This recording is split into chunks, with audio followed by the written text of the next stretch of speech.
So I want to welcome everybody today. Thank you for joining.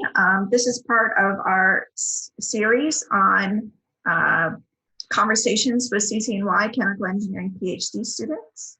I'm Elizabeth Bittinger. I am an assistant professor in chemical engineering at City College of New York, and also the director of graduate studies in chemical engineering. And today's topic is why pick to do a PhD? Conversation with CCNY Chemical Engineering graduate students. Before we get started, I just want to remind you that please have your mic turned off to make sure that we can hear the conversation well. And then also, please direct your questions to Professor Alexander Kouzis in the chat, and we will call on you during the question and answer period. We're going to have a series of discussion points first to kind of get the session going, and then we'll open it up for questions. And so we're going to see if we can get the other participants' videos on. If Dennis, Brendan, Ankit, and Tasnuba, can you turn your videos on? Okay, I'm going to stop sharing.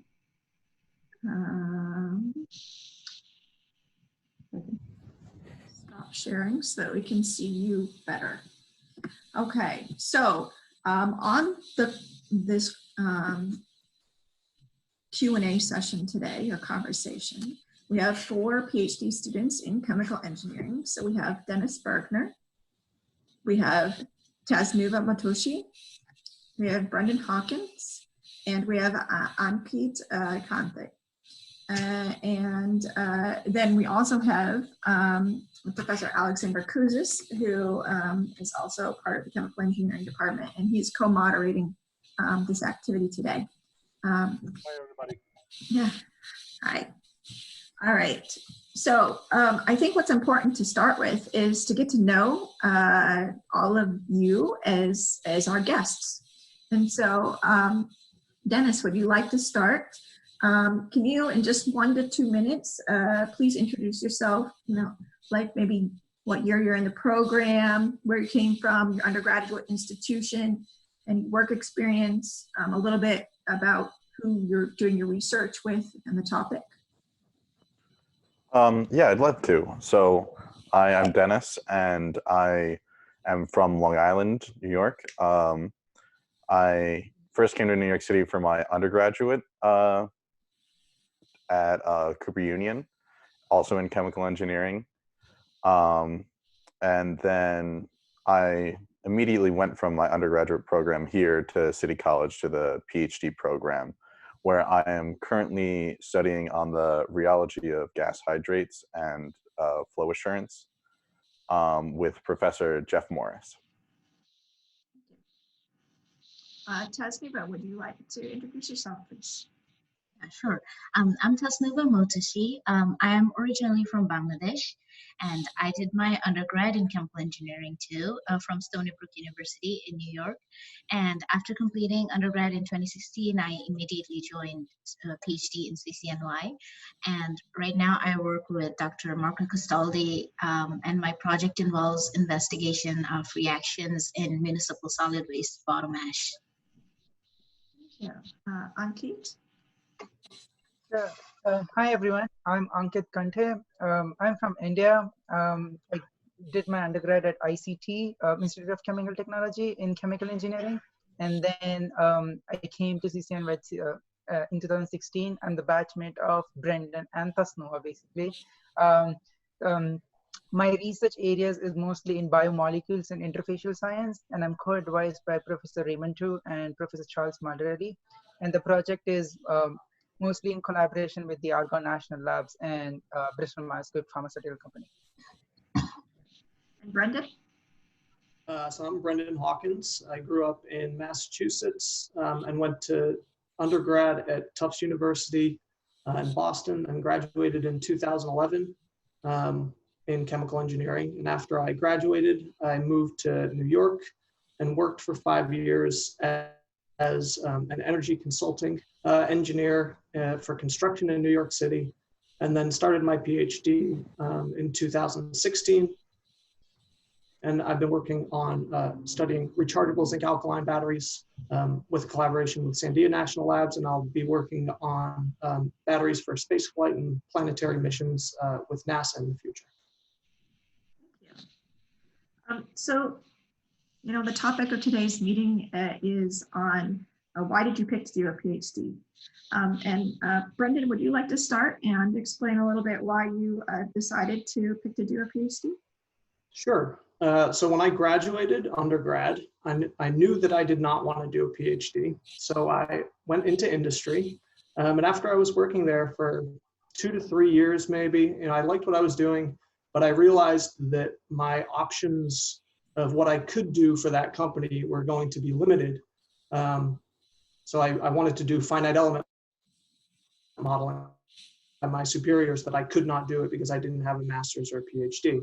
I guess it was too much of a liability.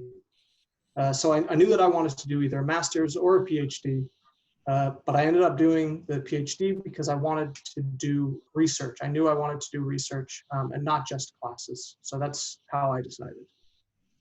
Thank you. Ankit, do you want to explain why you picked to do a PhD? Sure. So my engagement in going into PhD program basically initiated when I was in my second year of my undergrad.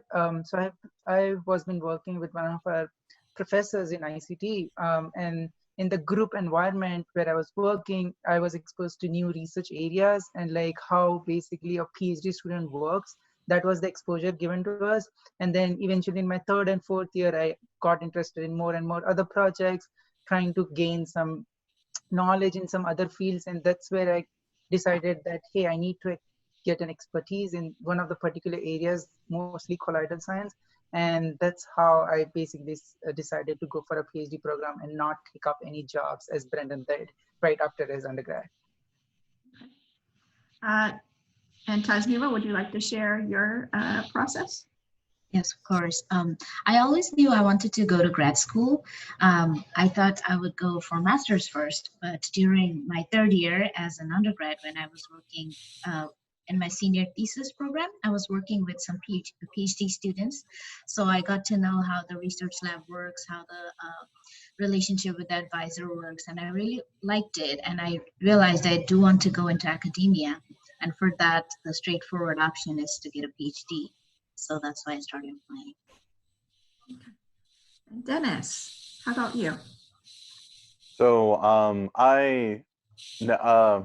when I first was looking into doing a PhD, I didn't initially have a draw to it. I was thinking about grad school. I wasn't sure if I wanted to do a master's or a PhD. And when I was in my senior year of undergrad, all my friends were applying and getting job offers. So that was a bit of a hamper on my spirits, but I still decided to commit to it since I attended several professional society meetings, either through AIC ChE or through the Chemist Club chapter at my school, and just attended these talks about people going into what kind of research you need in having a PhD is useful for, and like what types of careers you can go on after getting a PhD. And so after attending those, since I had always found a interest in research, and those just further catalyzed those ideas and spawned my commitment to a PhD. Okay, so I think Dennis, you touched a little bit on, you're deciding master's, PhD, grad school at all. And Brendan, you mentioned it, Tasneeva did as well. So we'll start with Dennis. Why did you, what really went into that decision a little bit more in depth about master's versus PhD, and what will the PhD actually get you compared to a master's? So for at least at Cooper Union, there were master's student programs available, but no PhD programs.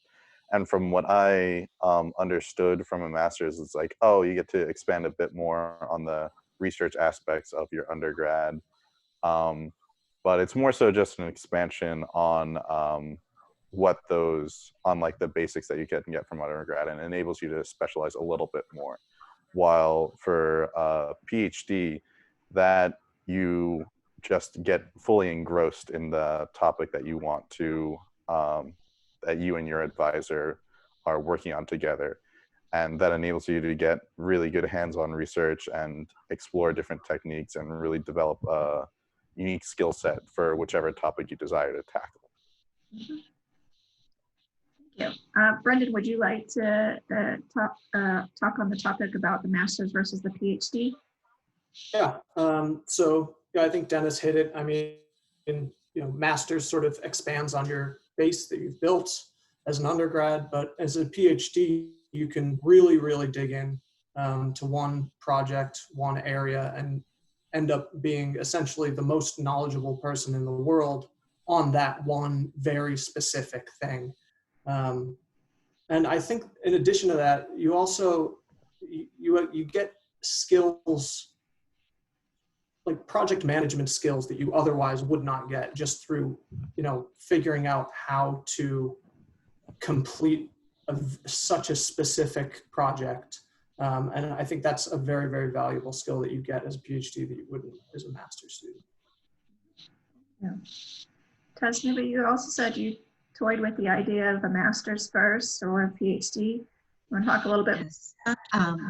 Once I decided that I wanted to go into academia, the decision was pretty straightforward.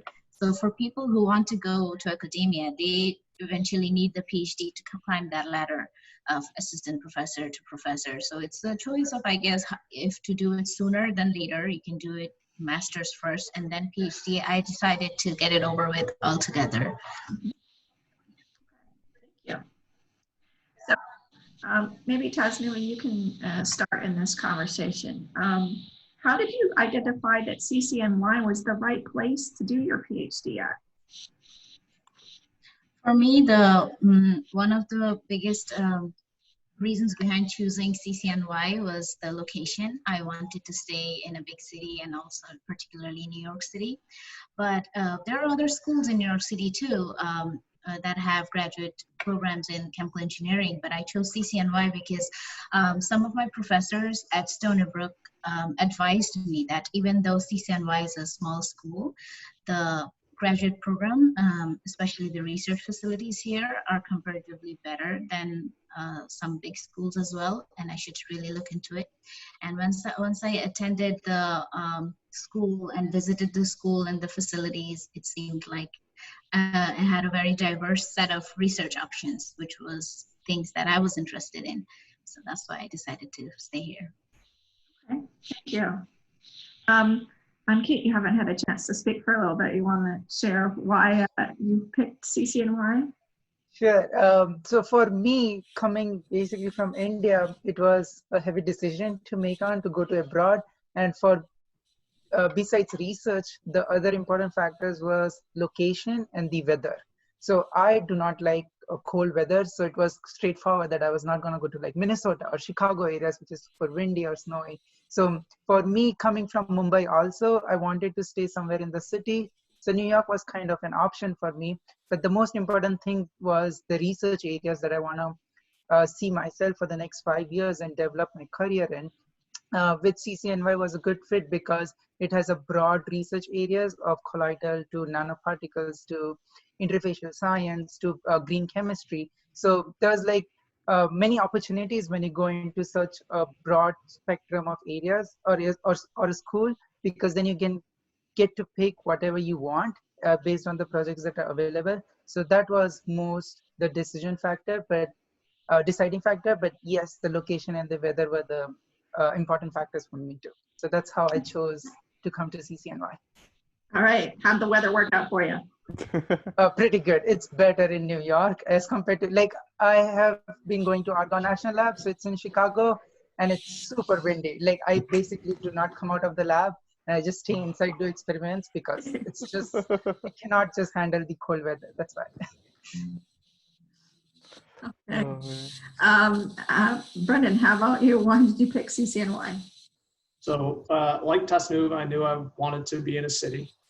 So I basically only applied to schools and cities, and then really narrowed my list down based on those schools that had good battery research. And I knew I wanted to do battery research. So I talked to the professors at each of the different schools, and I was really impressed by the diversity of professors that were doing battery research and the different kinds of battery research at City College. So that kind of nailed it for me.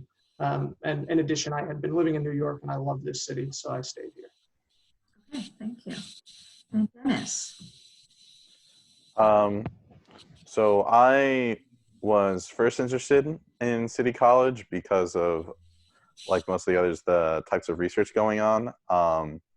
Since just I'm very interested in just building up ideas from a smaller scale and building upon them to try and develop different models or studies for things at larger scales. And there's a lot of that here at City College, especially with the Levitch Institute.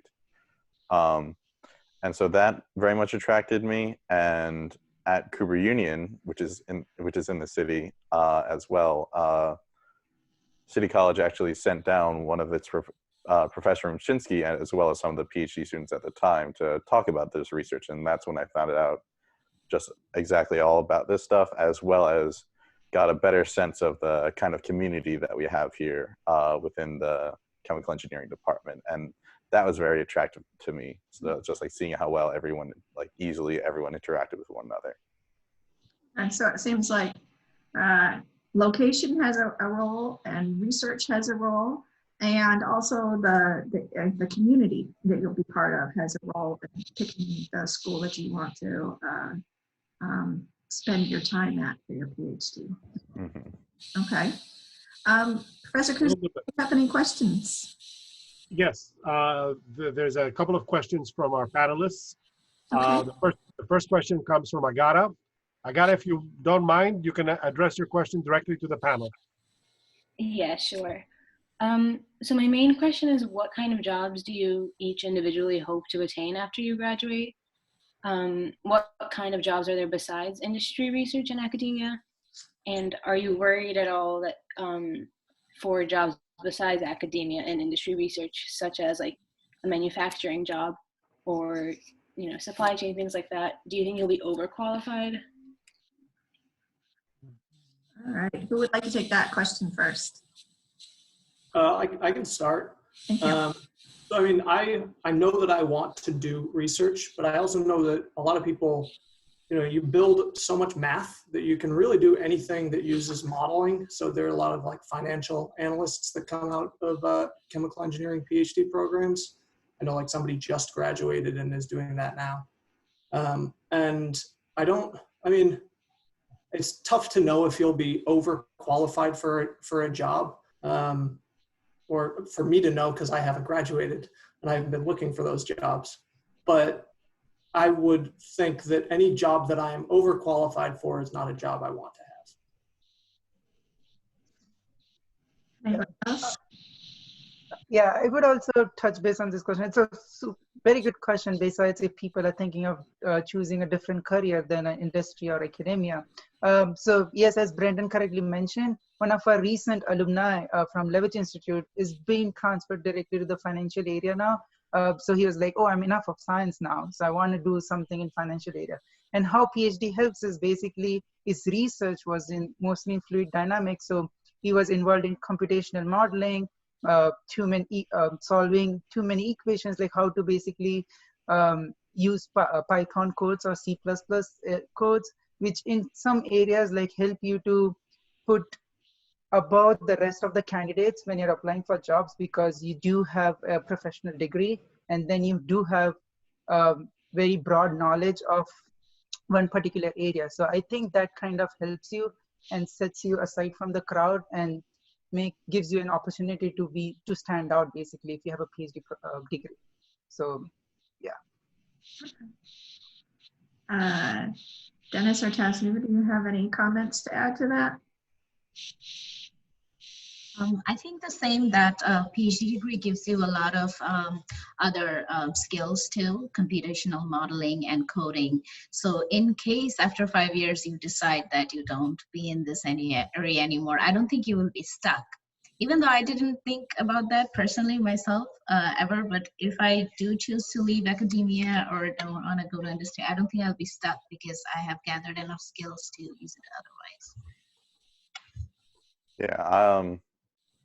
I've been thinking about that since I've been enjoying the modeling and computational side of the research that I've been doing, and realized that it can be applicable to other positions. But I think I'm still on the side of applying for industrial positions. Any of you thought about entrepreneurial activities?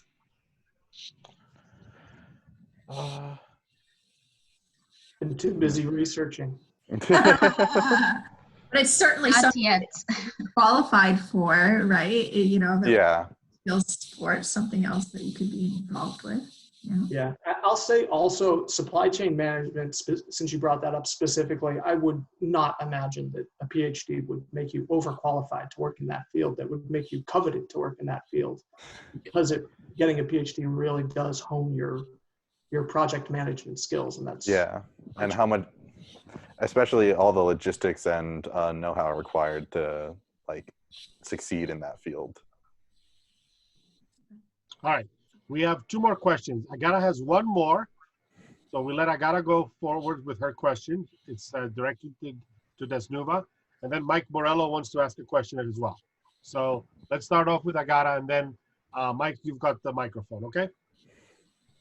Thank you so much for answering my questions. I think that really helped a lot.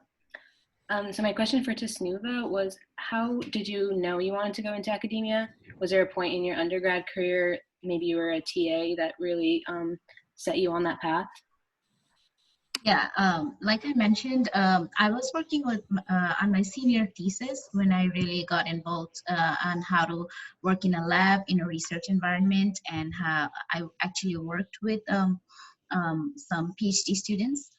In addition to that, I was involved in some REU programs who are undergraduate researchers working in different projects during the summer. And then I was helping a team of high schoolers on how to do their research, which showed me that I actually quite like teaching or mentoring. And also I was TAing as an undergrad too. At that point, as you guessed, I really like TAing. And once I joined the PhD program, some of the PhD program, including ours, makes it mandatory for you to TA. Some of the courses. When I did it during my second year, it reconfirmed my decision that I want to go into academia because I really love TAing. Yeah. Okay. Cool. Michael? Yes, thanks everyone for being here today. This is really cool. My question is, did you know exactly what you wanted to research before you were admitted into the CCNY program, or was that something that you figured out the first year and then drew naturally towards one group versus another? I can start off with that. That's my favorite question, because I guess most of the seniors are deciding, oh, if we choose a PhD program, which research area do we go on to, or how to choose about that. So for me, since my undergrad research was mostly on catalysis, I really wanted to broaden my skills in catalysis. But then when I came to CCNY, how CCNY holds the program is basically every professor talks about their research areas and how many projects they have, and then the students can basically decide which group they want to join into.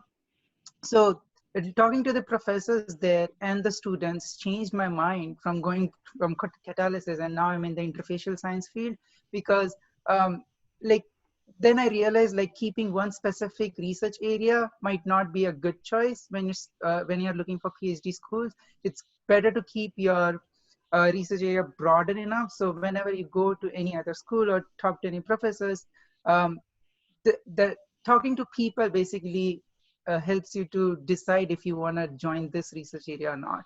So like the main key was talking to people, the professors and the students, which helps you to guide, because it's a big decision, right? You're going to stuck with that area for 5 years or 6 years of your life for the next, while pursuing PhD. So for me, it was more like engaging or setting up meetings with the professors and then deciding how the student-professor relation will be, and if the research area is good enough for me for the next 5 years. So yeah. Yeah, when I initially joined City College, I was initially drawn by their energy storage and the battery research, and since those topics I felt were very pressing. But during my undergrad, I got a taste of computational work, and I enjoyed it for that brief amount of time.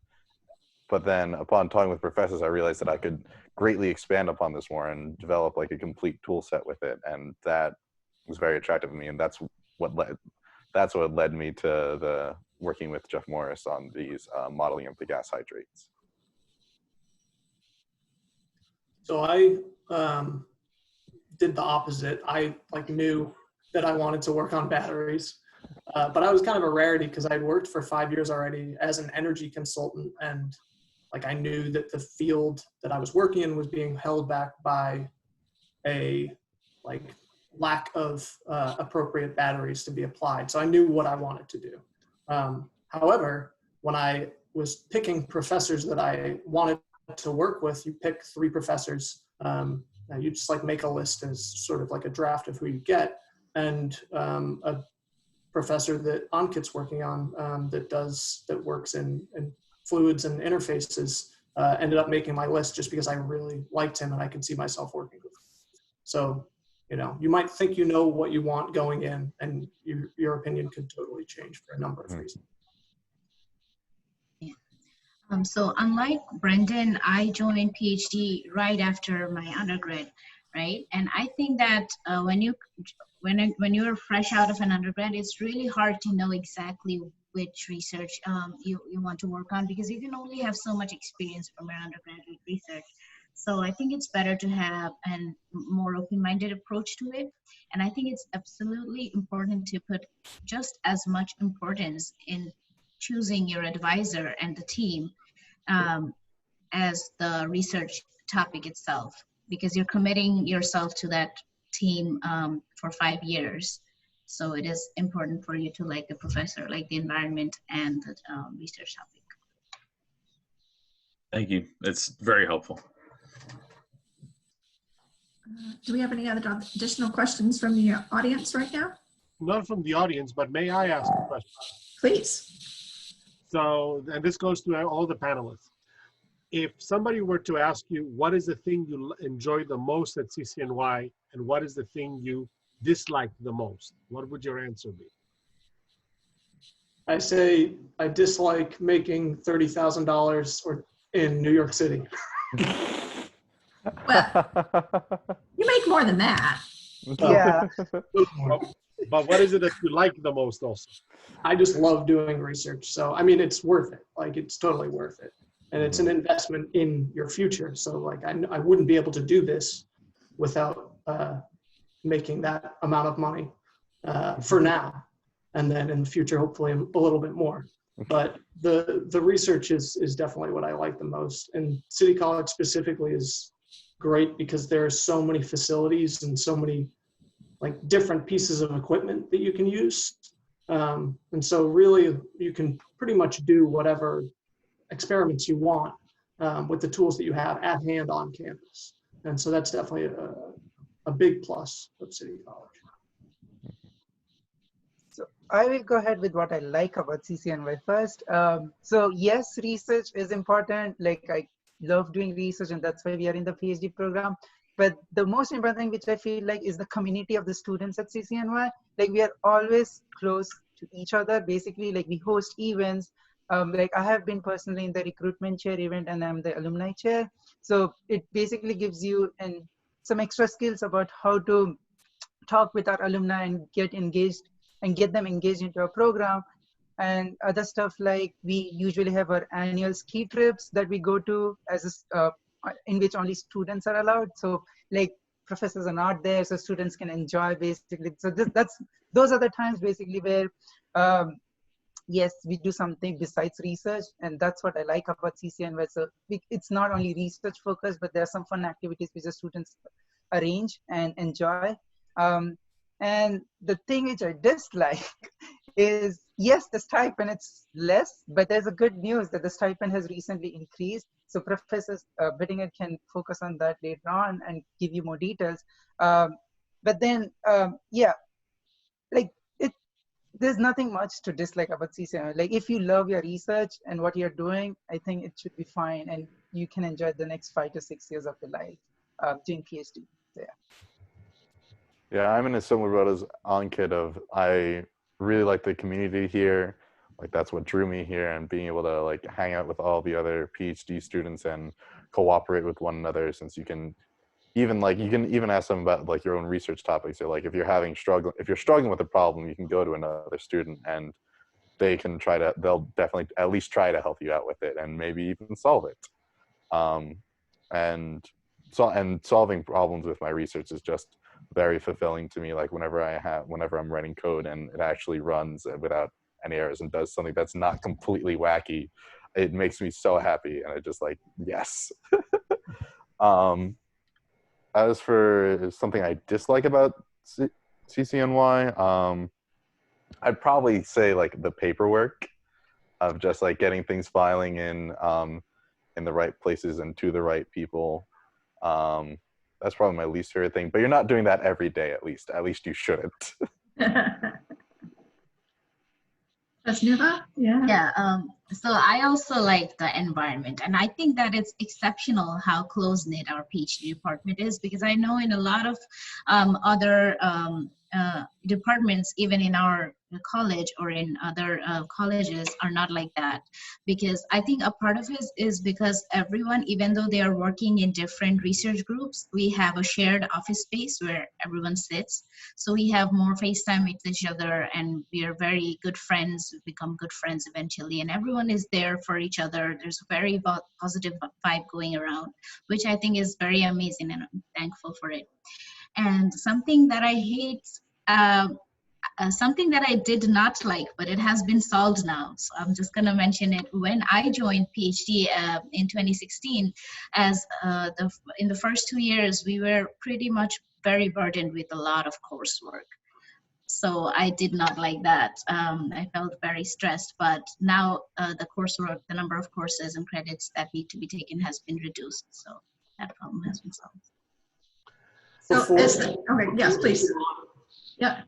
Before we move on, I wanted to add, because Tasnuva just reminded me, is like something additionally that is unique to City College, I think, is the collaborations between professors and like the openness of ideas and equipment. Like I'm not advised by you, Professor Bittinger, but I've gone into your lab, who knows how many times, to use your equipment, and you let me use it. You don't demand to be on my papers. It's very open. There's a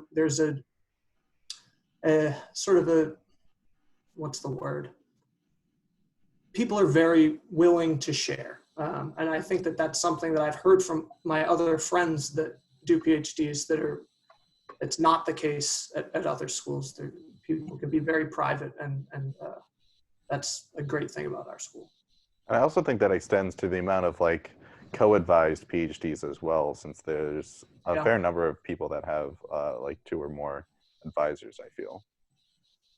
Yes. But there is also a truth, like when I say that, yeah, we love research, there'll be some times during the PhD where something is not working. Like you'll be stuck with the ideas, like there's no literature available, the analysis is not working, but that's the part of the PhD program. Like you basically develop those skills and then tackle those problems. So that's another skill set in your pocket, right? So yeah, I think PhD helps to develop a person in many ways. So yeah. Before we move on, I think I'll just add a couple of programmatic comments about I think you guys brought up the coursework. Yes. So for our students that are in their second year and more junior, so any new students, we now require 33 credits of coursework that's over the first 2 years instead of 48 credits of coursework. So that's a substantial reduction. Students can still take more courses if they wish, but now they can really focus on courses that are going to be helpful towards their interests and their research area instead of just trying to fill a slot. And so I think that was a significant improvement that we were able to have for the program. And then the other one was about the support. So students receive tuition support and a stipend. You know, Brendan, you may also be a little bit harder on this since you worked full time for a while. It's a little harder to come back. Tough condition. Yeah, though we also recognize that it's important to continually be competitive with the stipends, and so we are currently at in the fall moving to 35K and have plans to move up to 40K per year support plus tuition. So hopefully that will ease some of your concerns there as well. Cool. There's an additional question from Mike for the panelists. Mike, go ahead. I don't remember who started talking about it, but what is it like when writing, like the grant writing process and applying for different projects to research with your mentor and your research group in general? So, okay, I can start. During your first year of your PhD program or your first semester, we do have a course called as Research Fundamentals that is compulsory for all PhD students. And we have some professors giving talks about how to write grant proposals like for NSF or for NIH. So that's where it helps you to basically get a strategy of how to plan on writing, on getting fundings. And second, there's always professor with you throughout the program. So their support is there. You can talk to them. You can write some drafts and then back and forth it goes for corrections. So it helps you to basically write a good proposal if you are intending to during a PhD program. So yeah, like you are being trained for that and you will get trained more when you write more manuscripts and so on. So I think it's like the part of the PhD process. So yeah.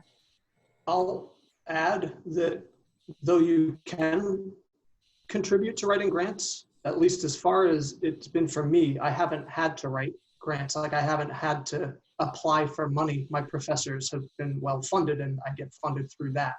And I think that's generally the case at the school. You're not fighting for funding. Yeah, not as far as I know. Yeah, that's the case for me too. Right. Yeah, students are not self-funded. Yes. And so have you had a chance to participate in proposal writing at all to learn about the process more? Anybody? Yeah, I have. Okay. I like writing for time at a national lab, like at the Beamline and at Brookhaven. Yeah. Yeah, same here. We have been writing proposal for the past 3 years now for the Argonne National Lab. So yeah, there's some kind of engagement. Yeah. Agata has another question. Go ahead, Agata. My question is to Brendan. Do you ever wish that you entered the PhD program right after your undergrad career? How did those 5 years of being a consultant impact your path? So I definitely was not ready for a PhD after undergrad. I was, yeah, like pretty done. I thought I was done with school. But I do wish that I wasn't working for 5 years. I think I could have done with maybe 3. But I think that, so I'm glad that I worked because I really got a feel for like what having a job actually is. And I didn't like a lot of the aspects of what I was doing with just an undergraduate degree. I felt like I was kind of just like, you know, like not an errand boy, but doing sort of mindless work that I felt like anyone could do. And so that really led me to the decision to go to grad school, and the knowledge that I got about, that battery technology was not up to where it needed to be. Like, I never would have known that coming out of undergrad. I only knew that from being in the field. So it was a very valuable experience for me to work, but I have loved this so much more than I ever loved my job. So.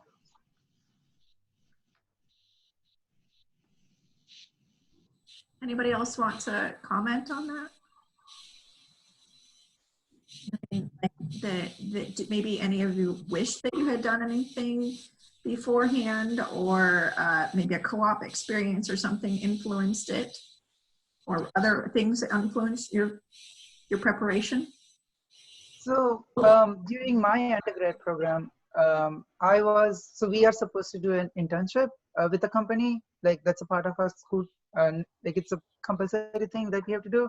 And I got selected to work with a consultant firm, and I didn't like the environment there basically. And like, yes, it's too hectic. Like for the PhD program, it's more professional.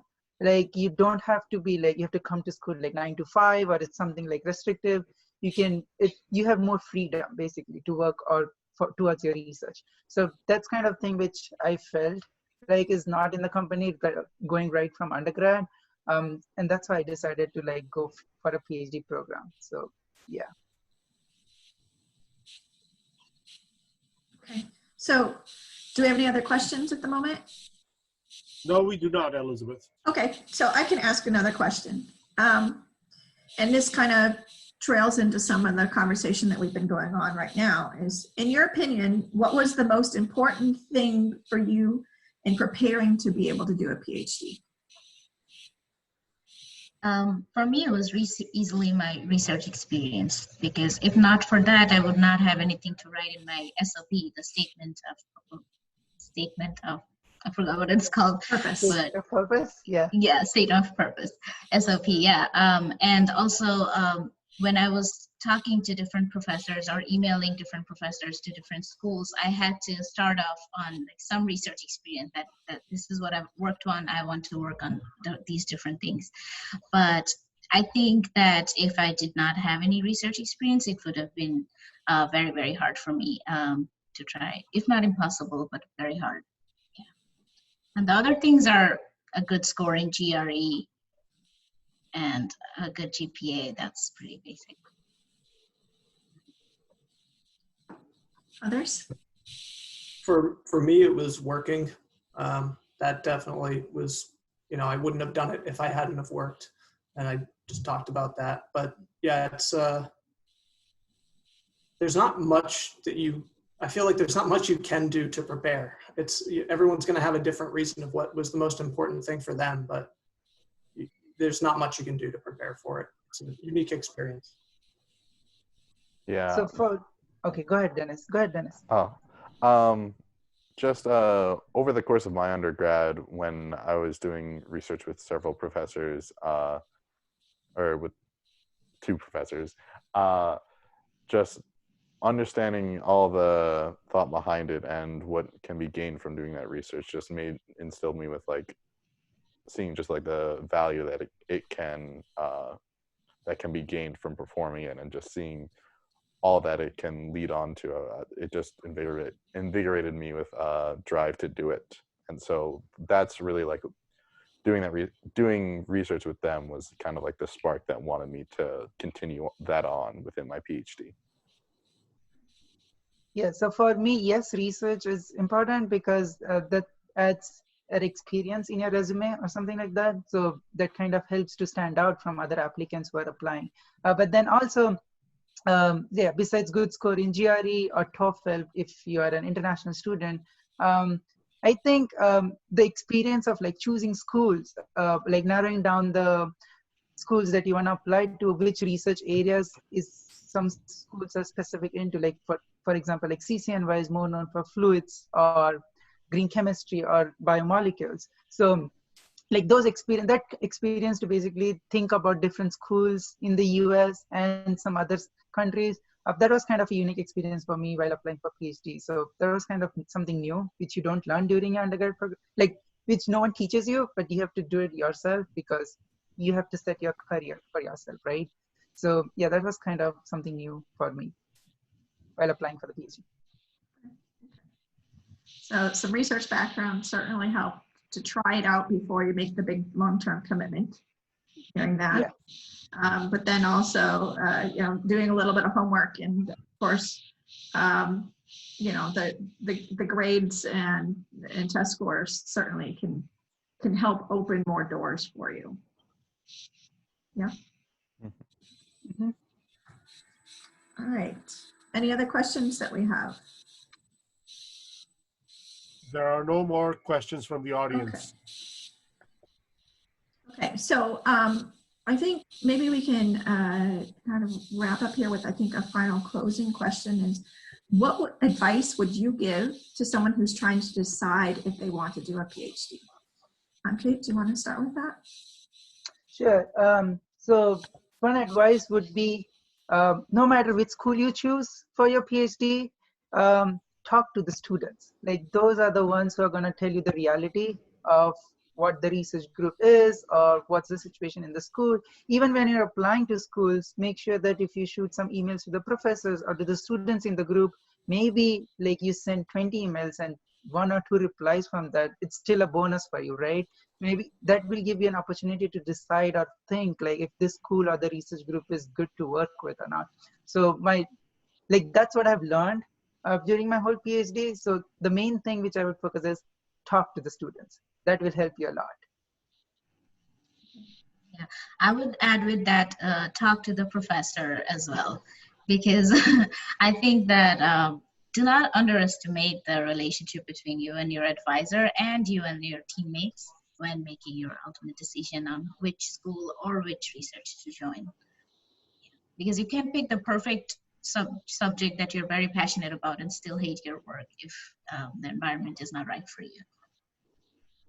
Yeah, I'm in a similar boat with you, Tashnuva, of just making sure getting to know who your advisor is going to be, and understanding that dynamic is definitely key, since you're going to be working with this person and the other people in the group for the next 5 or however long years. I'll say, if you're deciding whether or not to do a PhD, you should know that it's very different to undergrad. So it's its own thing. It's not like an extension of undergraduate studies. So like if you're really, really good at classes, you might not be very good at research. If you weren't very good at classes, you might be great at research. So don't base the decision of whether or not you want to do a PhD based on whether or not you enjoyed your classes. It's a lot more than that. It's a very unique experience. Okay. Do we have any final remarks? I'll wrap up with a few program edit things and talk about the next in the series in a moment. But Elizabeth, yes. there was one last minute question that came just as I say no more questions. Michael, go ahead. So this might be almost like a trick question, but how are you doing research and how are you handling research right now? Like just because you can't go to the lab, and what are ways that maybe we can start to think about doing that as undergrads, because maybe we could do it on our own? Well, good question and good timing for this question because of this COVID-19. Yes, we are not being able to do experiments, but we have a ton of literature to go through, right? So that's most of the key thing in your PhD, where you want to know what others are doing in your field and to keep on top of everything, basically, like if you're doing the same stuff or is somebody competing with you and publishing some papers. So this is a good time to basically narrow down the papers that you want to read, which you wanted to read for so long, and this is the best time because you cannot do any experiments as such. And the other thing, like for me, Tasnuva, and mostly Brendan here, who are senior students, we have been trying to write our thesis down because we are close to graduation now. So yeah, like if not experiments, there is other stuff also to do, like literature or thesis writing. So yeah. And yeah, I'm in my second year right now, so I'm not working on my thesis yet. I'm working on my second exam, and so I still have that keeping me busy. And I've definitely been leaning a lot more into the computational side of my research, so that's been keeping me going throughout these times. I have a lot of experimental data that hasn't been analyzed that I didn't get time to analyze before that I'm working on. Depends, if this lasts too long, I might run out of data to analyze, but I always have papers to write, papers to read. Yeah, I would say as an undergrad, if you're looking at schools, research the schools, research the professors. If there are professors whose work you think is interesting, then read their papers, like break their papers out, see what specifics they're doing. Yeah, there's plenty that I've been able to do, reading and writing.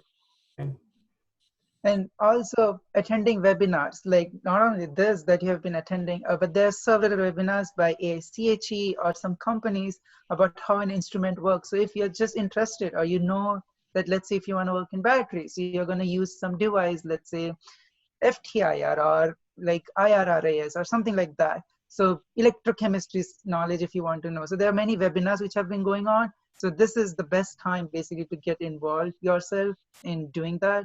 So yeah. Yeah, I attended a webinar this morning on electrochemical impedance spectroscopy. There There you you go. go. Yeah, I did myself too. There's one with Bioline, so it's more for interfacial stuff. So yeah, it's quite good. Like all these organizations have been doing something good. So the community is being engaged, even if you're working virtually. So yeah, that kind of helps. A number of you are currently working on submitting or have recently submitted manuscripts as well. Is that correct?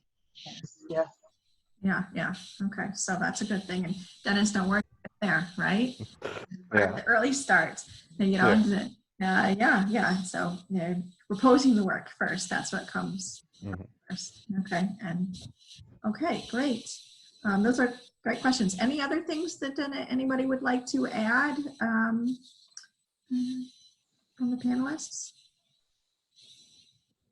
I just enjoyed the panel, and I thought it was a great idea just to help get a better sense of how we function around here. Yeah, I hope this was helpful to the students listening. Yeah, I wish good luck to everyone. Yeah, good luck to everyone. Please be safe and stay healthy. But if you have any other questions, just feel free to ask us. Okay. Thank you. So what I'm going to do is I'm going to wrap up with coming back to the slides that we started with.